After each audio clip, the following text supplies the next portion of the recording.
কি ব্যাপার স্যার, আপনি আমাদের বাড়িতে? আসেন আসেন স্যার, ভিতরে আসেন। এই দেখো কারা এসছে দেখো।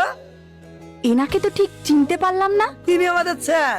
হ্যাঁ, আমাদের কি সৌভাগ্য, আপনি আমাদের বাড়িতে এসেছেন। আসেন আসেন, বসেন।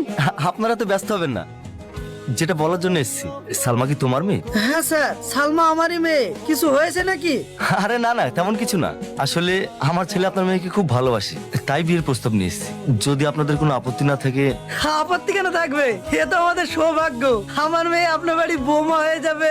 এ তো খুব খুশির খবর। তাহলে তো ভালোই হলো, একটা ভালো দিন দেখে এই 4 হাত এক করে দেওয়া হোক। কি বলো বিয়ে মশাই? না মা, আমি ওকে বিয়ে করতে পারবো না। তুই এসব কি বলছিস মা? তুই জানিস এই ছেলেটা কে? আমার অত কিছু জানার দরকার নেই। আমি ওকে বিয়ে করবো না বলেছি, ব্যাস, আমি ওকে বিয়ে করবো না। তুই আর জেদ করিস না মা, আজ নাই হোক কাল পরের বাড়ি যেতেই হবে। কিন্তু এত ভালো সম্বন্ধ আমরা আর কোনোদিনও পাবো না। তুই আর অমত করিস না মা, এ বিয়েতে রাজি হয়ে যা। মা, তুমি আমাকে ভুল বুঝছো। আমি কাউকে বিয়ে করতে চাই না, আমি সারা জীবন এভাবেই থাকতে চাই। থাক, আপনার ওকে জোর করেন না।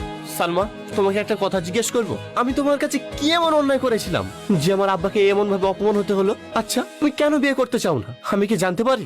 বিশেষ করো, আমি তোমার আব্বাকে অপমান করতে চাইনি।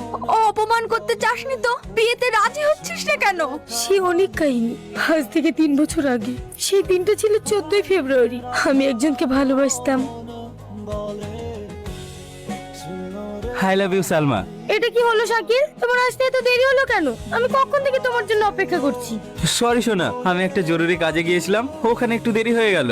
আজকে দিনে কেউ দেরি করে? চলো ওখানে গিয়ে আমরা বসে গল্প করি।